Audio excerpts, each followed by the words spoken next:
She sits in the courtroom smiling, confident, thinking she would walk free. Her lawyers painted her as a lonely housewife caught in an affair. She was guilty of adultery, they claimed. Nothing more. She knows nothing about the plan that killed her husband. The jury was listening. She thought she was winning. But then the prosecution played the recorded jailhouse conversations, the surveillance footage from Target, the phone records that proved coordination, and everything changed. I don't believe that Rob did that. How can this DNA be in my home?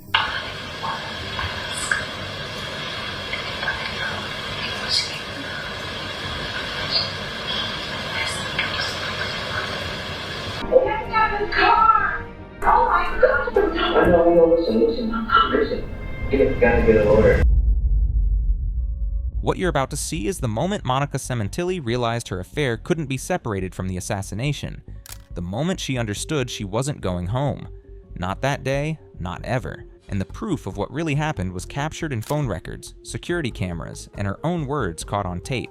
This is the chilling case of the celebrity hairstylist's wife who chose passion over family and murder over divorce. And every detail I'm about to show you has been verified through court testimony, police interrogations, surveillance footage, and trial records. If you've never heard this story before, prepare yourself. Because what happened in Woodland Hills, California on January 23, 2017 will challenge everything you think you know about marriage, betrayal, and how a racquetball affair led to a calculated execution. Fabio Sementilli wasn't always a celebrity. He was a high school dropout from Toronto who opened a salon with his sister Mirella after she graduated beauty school. The early days were brutal. Empty chairs, silent phones, and bills piling up. But Fabio was relentless. He networked at every opportunity. He studied the industry obsessively. He built a reputation one client at a time, slowly establishing himself as someone who understood hair at an artistic level. Eventually, his salon became the place to go in Toronto. Celebrities started requesting him specifically. Jennifer Lopez tracked him down when she had a show in Canada. She wanted only Fabio to style her hair.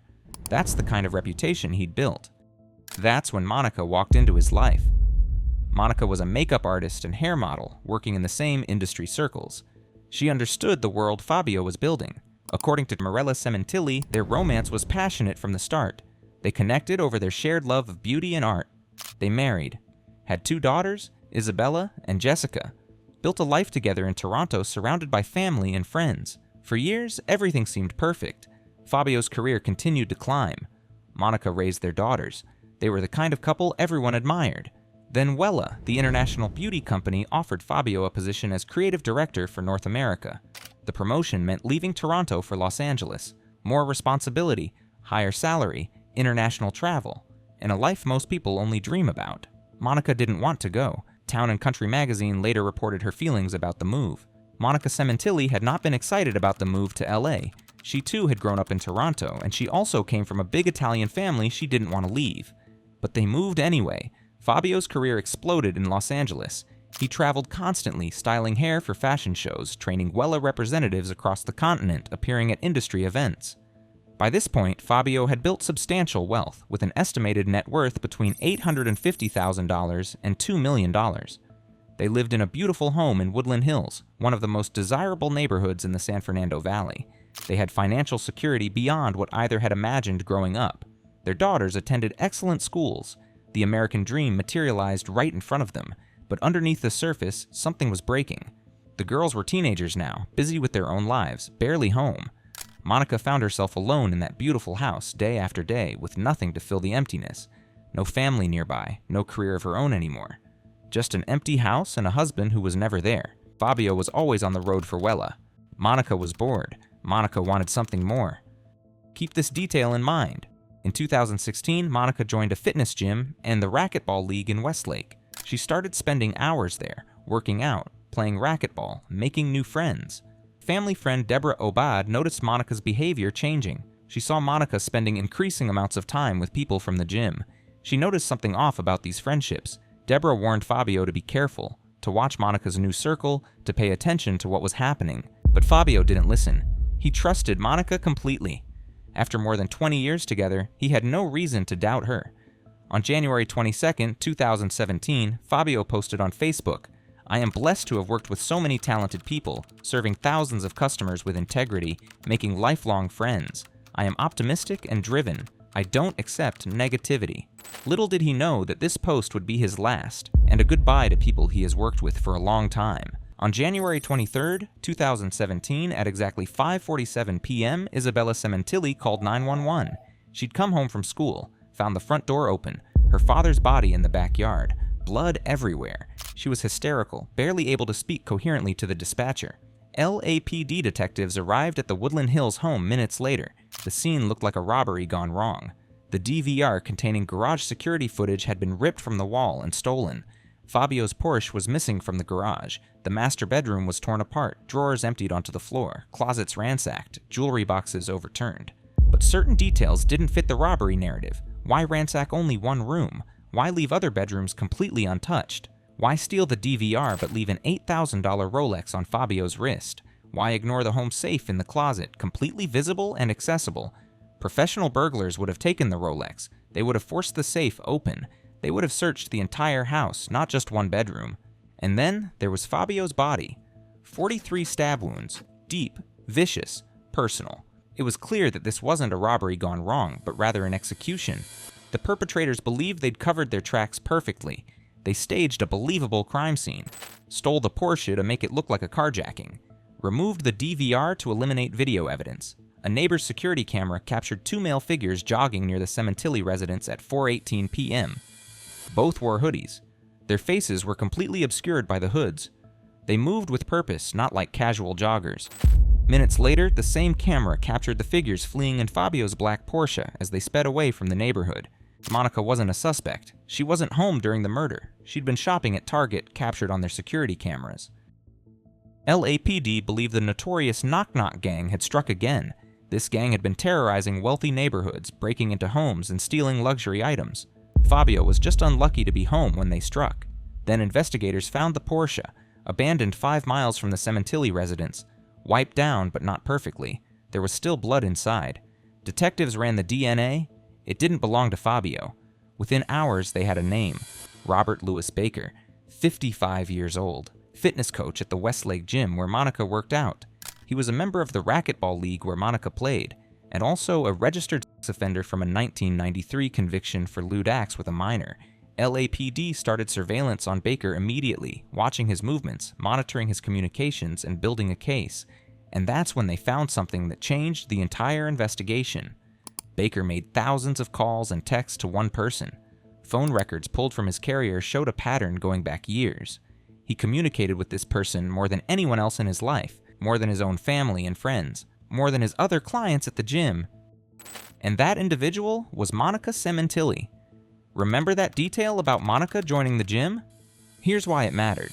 But before we get to that, I want to tell you about Incogni, the sponsor of today's video. If you have ever gotten a scam call or non-stop spam emails, there is a reason. Your personal information can get collected, bundled, and sold by data brokers, often without you even realizing it. Some people who search sites can even publish details like your phone number, address, and sometimes information about family members. That can lead to more spam, impersonation attempts, or worse. Incogni helps stop this. Incogni reaches out to data brokers on your behalf, requests the removal of your personal data, and keeps pushing back if they try to delay or deny the request. You do not have to contact dozens of companies one by one. All you do is create an account, tell Incogni which information to remove, authorize them to act on your behalf, and then you can sit back and track the progress with regular updates as removals are completed. If you are sick of robocalls and want more control over your personal data, go to incogni.com/womenofcrime or click the link in the description, or use code WOMENOFCRIME at checkout. The first 100 people to use my code will get 60% off. That's incogni.com/womenofcrime. Thank you, Incogni, for sponsoring this video. Alright,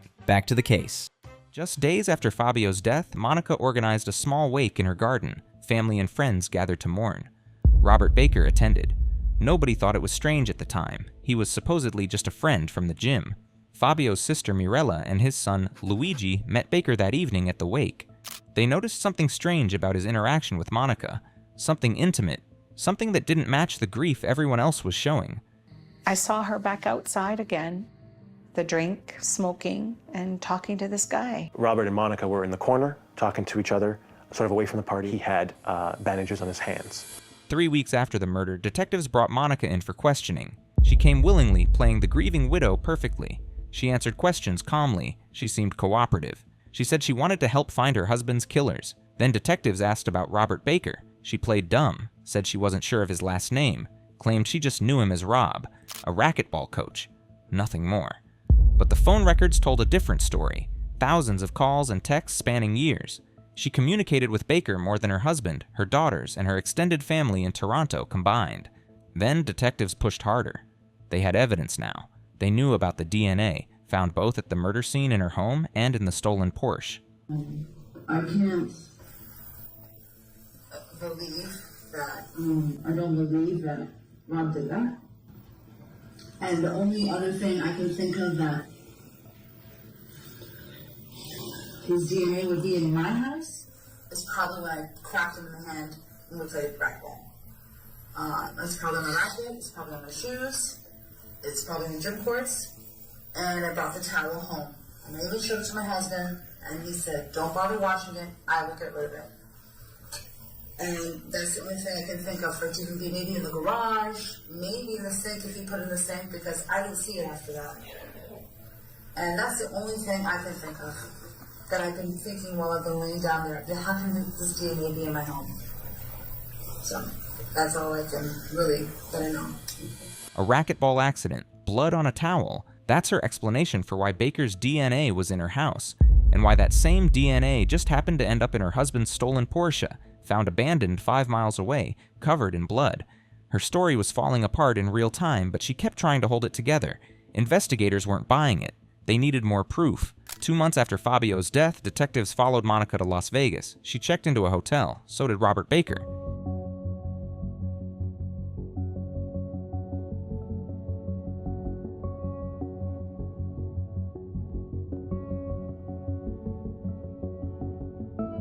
Surveillance captured them together, constantly.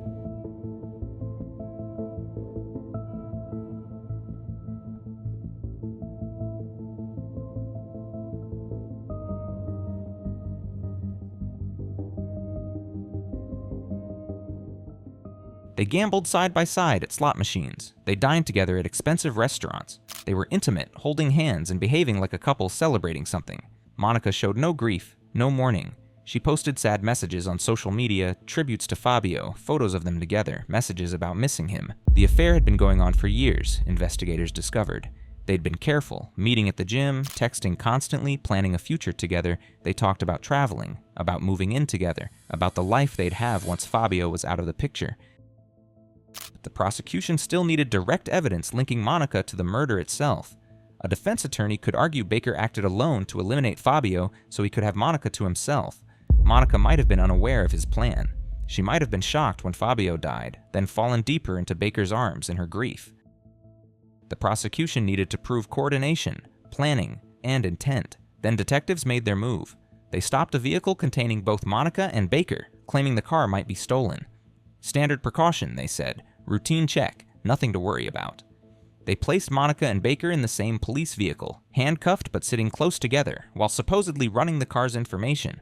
In reality, they were recording every word from another van parked nearby. Detectives had arranged for a dispatcher to announce over the radio that Monica Sementilli was wanted for murder. They wanted to see how she'd react, how they'd both react. What happened next was captured on audio. Get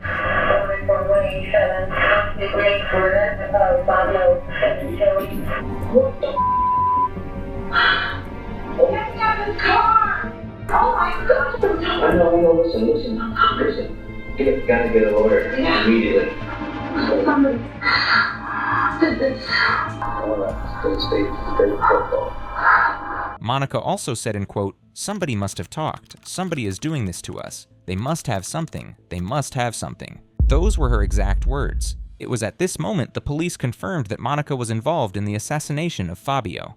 The news sent shockwaves through the family, through the community, and through everyone who knew Monica and Fabio. Monica and Robert Baker were arrested and charged with Fabio's murder. Baker pleaded no contest almost immediately, offered himself up for life without parole. The prosecution believed this move would make convicting Monica easier. Baker had essentially confessed, which meant Monica's involvement would be easier to prove. But Monica and Baker couldn't be tried together.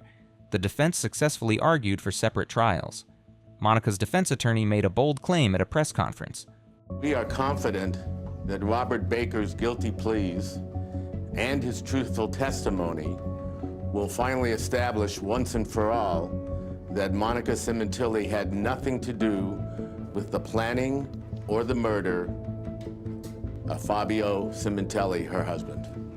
Baker was going to testify for Monica's defense. He would take all the blame, claim Monica knew nothing about the murder plot, say he acted alone out of obsession, that he killed Fabio to eliminate him from Monica's life without her knowledge or consent. What the defense didn't know yet was how thoroughly investigators had documented their relationship, how many recordings they had, how much evidence proved coordination. Then Monica's daughters took the stand. She moved away from her own life and family to support my dad's career, and she did it without asking for anything in return. She gave her entire self to us. She was always there at every school event, every heartbreak, every milestone.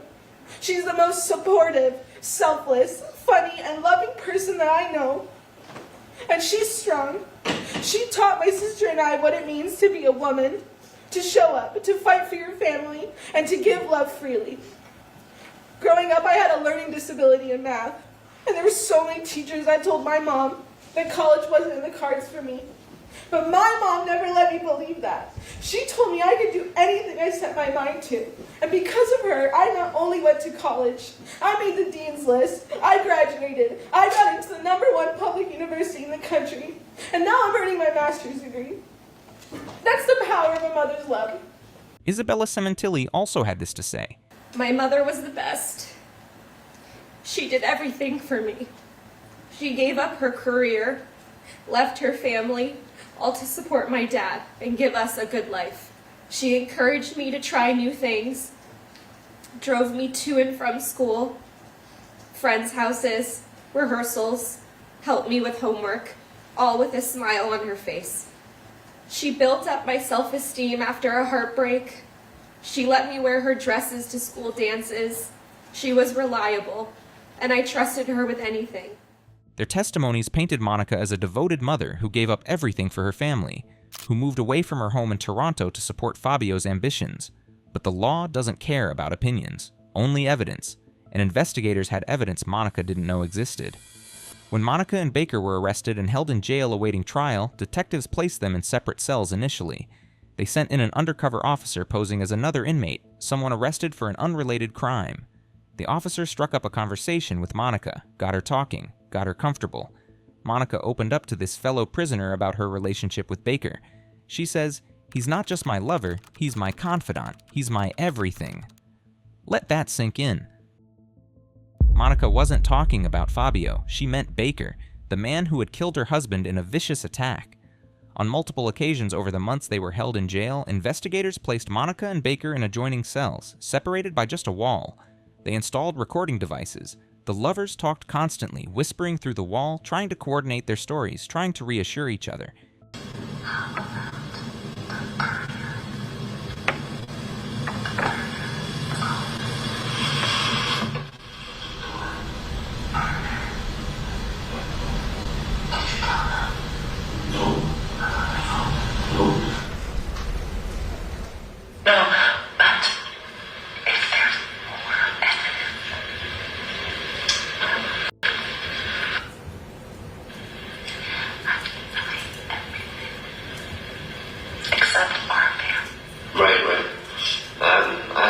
I'm not saying anything anyway.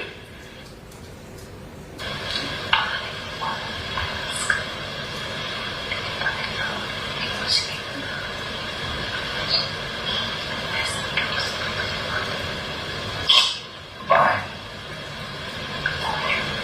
Bye who? Oh. Yours? Yeah. Oh.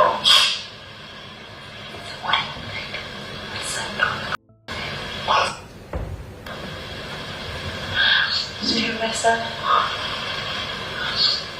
Right. House. Yes, but be quiet. Stupid as that sound. We all we have. We all we have. You know, there. I love you. Yeah. In another recording, Monica told Baker she was being portrayed as the mastermind in news coverage. Baker comforted her, promised he'd take the fall for everything. Don't listen to them. Don't take anything. Don't. We have no defense without each other. And you need me as much as I need you. How does it look, me writing to you after they told me they found your DNA? Did you read the part about WhatsApp? No, there's a lot of mixed feelings out there, but that's an old life. Yeah. It's time for a new one. Yeah. My new one's with my baby.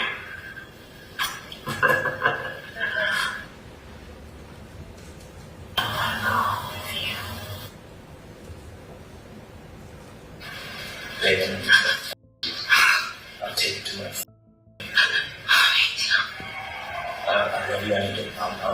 I'll take the blame with me. I know, but I'll take the blame. I'll rock it. Remember when we mentioned the second suspect? Here's why that matters. After 7 years of investigation, detectives finally identified the second attacker from the neighbor's security footage, Austin Christopher, a 42-year-old parole officer from Washington State, one of Baker's oldest and closest friends. Faced with overwhelming evidence, Christopher had no choice. He took a deal, pleaded guilty to second-degree murder with no contest, and agreed to testify against Monica in exchange for a lighter sentence. His testimony would reveal everything: the planning, the failed first attempt, the coordination, the execution. Christopher took the stand and described the first murder attempt in chilling detail. If I recall, when we got back to the apartment, he got a text message saying she's going to send him to the store real quick and we can catch him there, like I explained earlier. Did he tell you this? Yes. And did he tell you who she was? Yes. Who is she? The defendant, ma'am. He told you that she's going to send him to the store. Did you know what that meant?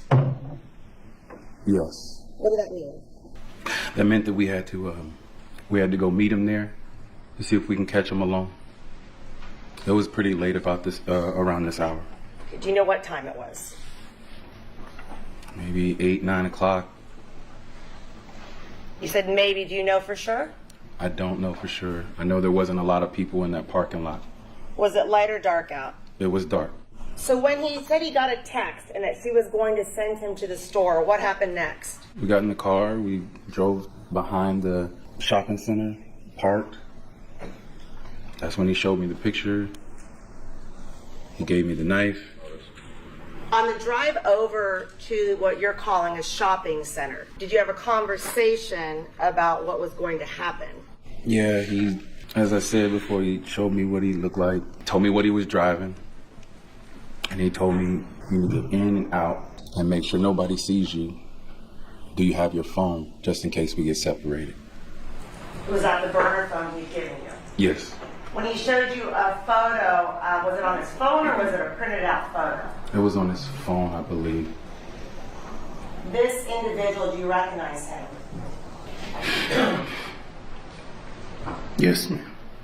Is that the individual that he showed you a photo on his phone? Yes, ma'am.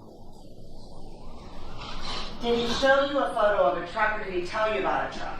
He told me about a truck. He said it's a dark pickup truck. Christopher told the court he developed cold feet.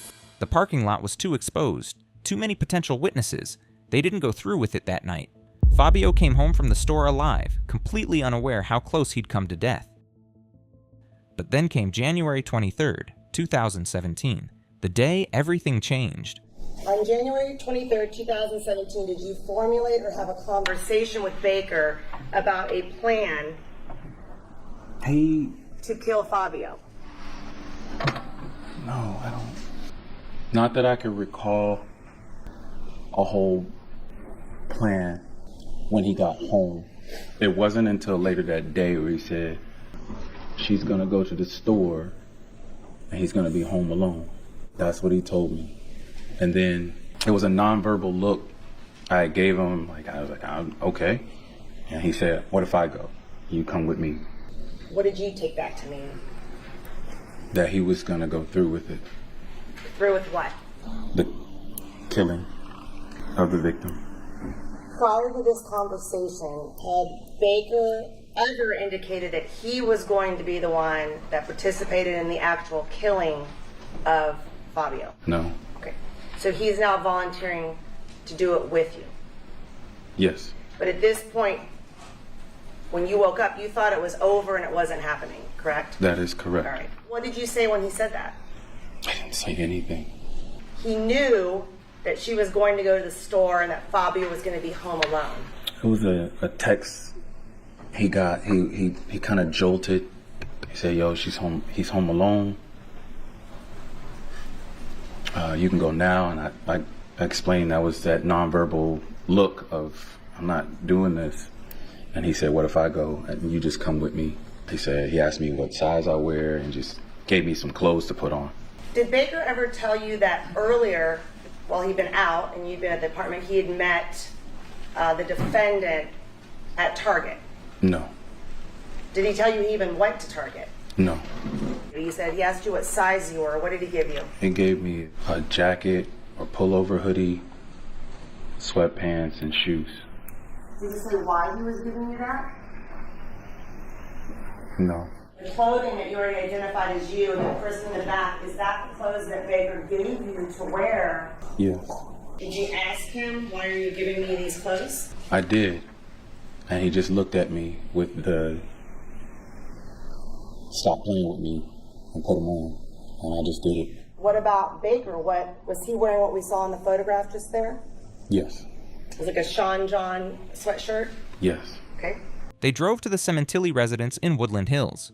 Baker knew the security code for the gate, knew which door would be unlocked, knew exactly where Fabio would be. Christopher described entering the Sementilli home. He said the door should be open.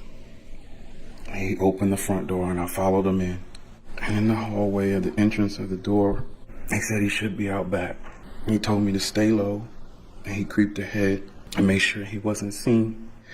And then he opened the door. He said on the count of three, he's gonna hold him down. And he opened the door and he held his mouth, couldn't scream. And he started stabbing him. I'm sorry. And then he left and started running through the house and told me to go get in the car because he knew the car was in the garage. They fled in Fabio's black Porsche, abandoning it miles away. The testimony confirmed what detectives suspected all along. Monica didn't just know about the murder, she coordinated it. She texted Baker when Fabio was home alone. She made sure doors were unlocked. She monitored the situation, but there was one more piece of evidence that sealed her fate. While Christopher and Baker killed Fabio in their backyard, Monica was at Target shopping. Security footage showed her walking through aisles, checking her phone constantly, putting items in her cart.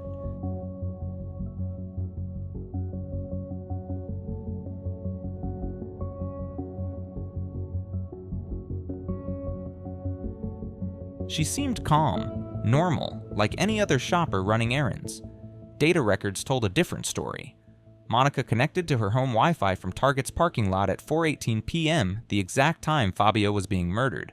Her phone consumed massive amounts of data in a short period, far more than checking texts or social media would require. The prosecution argued Monica was streaming the killing. The Ring doorbell camera in their home had live streaming capability. She was watching her husband die in real time from Target's parking lot, making sure the job got done. The defense claimed she could have been watching any video, Netflix, YouTube, anything. No way to prove what specific content she accessed because the streaming data was encrypted. Then came the moment everyone had been waiting for. Robert Baker took the stand. You end up going to the restaurant where she said he was going to be?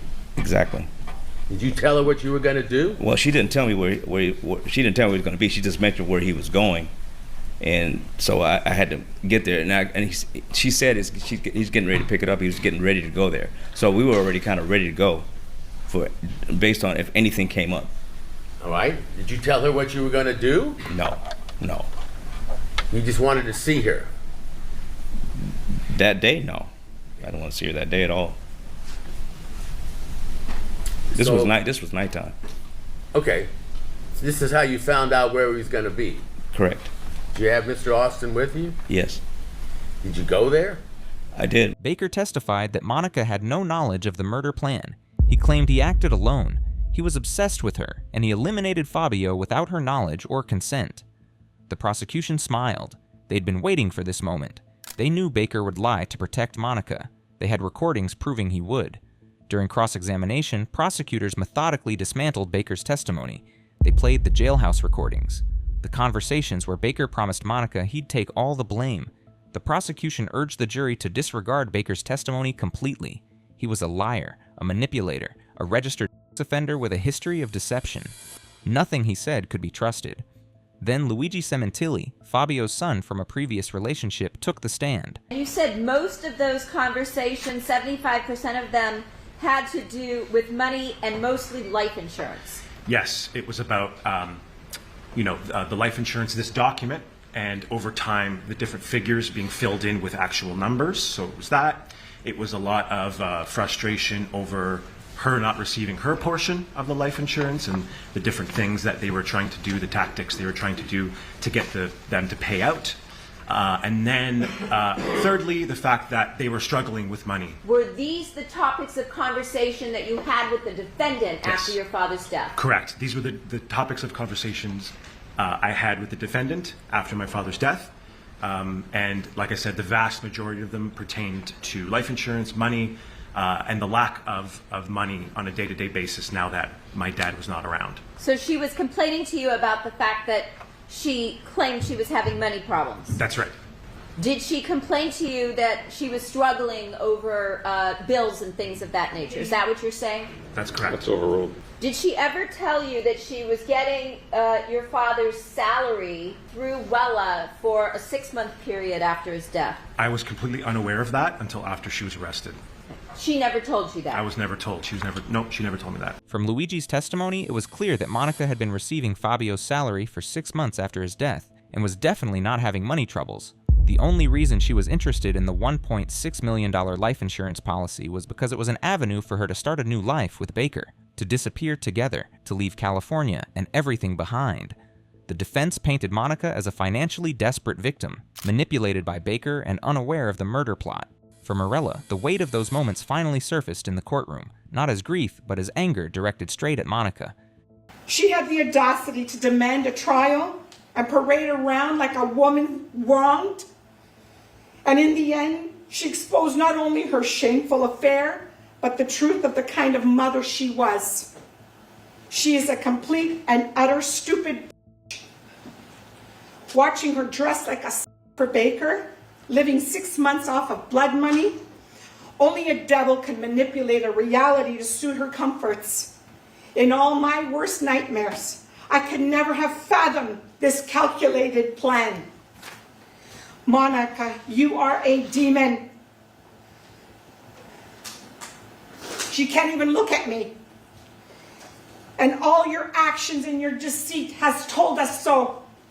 I hope every blood dollar you and your Crescentini family have is used on meds. Traded a beautiful life for trashy garages, dirty beds, Pinot Grigio for tubes of from a repulsive convicted offender. The evidence was overwhelming. Monica's lies were exposed layer by layer. Her affair wasn't just adultery, it was conspiracy to commit murder. The jury deliberated for 3 days. Monica sat at the defense table, still holding on to hope, still believing her daughter's testimonials might have swayed them, still convinced she could walk free. Then the verdict was read. The people of the state of California versus Monica Sementilli. We, the jury, in the above entitled action, find the defendant, Monica Sementilli, guilty of the crime of murder in violation of Penal Code Section 187A, a felony as charged in count 1 of the indictment. We further find the murder to be of the first degree. We further find the allegation that the murder of Fabio Sementilli was intentional and carried out by the defendant, Monica Sementilli, for financial gain within the meaning of Penal Code Section 190.2A1 to be true. We further find the allegation that the defendant, Monica Sementilli, intentionally killed the victim by means of lying in wait, within the meaning of Penal Code Section 190.2A15, to be true. Dated April 11th, 2025, juror seat number 10, foreperson. In the same case, title, and cause, we, the jury, in the above entitled action, find the defendant, Monica Sementilli, guilty of the crime of conspiracy to commit murder in violation of Penal Code Section 182A1, a felony as charged in count 2 of the indictment. Dated April 11th, 2025, juror number 10, foreperson. Ladies and gentlemen of the jury, are these your verdicts? So say you one, so say you all. Monica was sentenced to life in prison without possibility of parole. Her attorneys requested placement in a nearby facility where her daughters could visit easily. The judge denied the request. She was sent to Central California Women's Facility in Chowchilla, over 200 miles from Los Angeles. Her defense attorney still maintained Monica's innocence in a post-sentencing interview. He claimed the murder wouldn't have happened without Baker's presence in Monica's life. Blamed Baker entirely for manipulating a vulnerable, lonely woman into becoming an accomplice. Monica's family released a statement through their attorney. We remain steadfast in our commitment to proving her innocence and bringing the truth to light. This is not the end of her story. We will exhaust every legal avenue available to ensure that justice is truly served. Robert Baker is imprisoned at California State Prison, sentenced to the same fate, while Austin Christopher, the second attacker, received 16 years to life in exchange for his testimony against Monica. Her attorneys have filed multiple appeals challenging the admissibility of the jailhouse recordings and the interpretation of the Wi-Fi data.